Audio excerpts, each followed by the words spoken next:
আসসালামু আলাইকুম। KM kitchen থেকে সবাইকে স্বাগতম। আজ আমি আপনাদের জন্য হাজির হলাম একটা ছোট্ট রেসিপি নিয়ে। আর সেটা হলো নান রুটি দিয়ে চিকেন তান্দুরি। এই রেসিপিটা সবাই কম বেশি বানাতে পারেন। মোটামুটি ঘরে একটু চিকেন থাকলে এটা সহজেই বানিয়ে ফেলা যায়। তো আমি এখানে একটু মুরগির বড় ব্রেস্ট পিস নিয়েছি। আপনারা চাইলে এখানে মুরগির লেগ পিসও ব্যবহার করতে পারেন। আমি আজকে বুকের মাংসটা দিয়ে বানাবো। এখন মুরগির বুকের মাংসটা আমি আগে থেকেই ভালো করে পরিষ্কার করে ধুয়ে নেওয়ার পর মাঝ বরাবর এটাকে কিন্তু একটা চাকু দিয়ে কেটে নিয়েছি।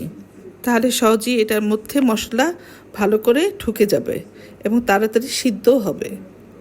তো এখন আমি এটাকে ম্যারিনেট করব।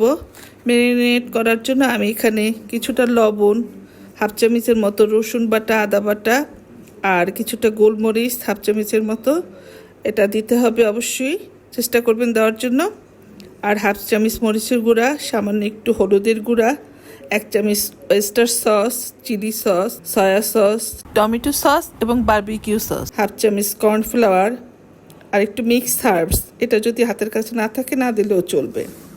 এখন আমি সব মশলাগুলো ভালো করে মেখে 30 মিনিটের মতো রেখে দেব। হাতে যদি সময় না থাকে তাহলে অন্তত 20 মিনিটের মতো কমপক্ষে ঢেকে রাখতে হবে, নাহলে মশলাটা ভিতরে ভালো করে ঢুকবে না। আসলে ম্যারিনেট করার পর যত বেশি সময় রাখা যায় তত বেশি মাংসটা সফট হয়, তখন খেতেও ভালো লাগে। এখন আমি এই মাংসটাকে ফ্রাই করার জন্য চুলায় একটা হাঁড়ি বসিয়ে সামান্য একটু তেল দিয়ে তার মধ্যে ঢেলে দিলাম। তারপর এটাকে ঢেকে দিব সিদ্ধ হওয়ার জন্য। তারপর আবার 5 মিনিট পর ঢাকনা খুলে উল্টিয়ে পাল্টিয়ে দেব। এখন প্লেটে ম্যারিনেট করা যে মশলাটুকু আছে সেটাও আমি এর উপর ঢেলে দিলাম। এখন আবার ঢাকনা দিয়ে ঢেকে শুকিয়ে আসা পর্যন্ত ওয়েট করব। ব্যাস, তৈরি হয়ে গেল আমার মজাদার চিকেন তান্দুরি। এটা খাওয়ার জন্য আমি আগেই নান রুটি বানিয়ে নিয়েছিলাম। পরিবেশন করে দেখাচ্ছি কেমন হলো।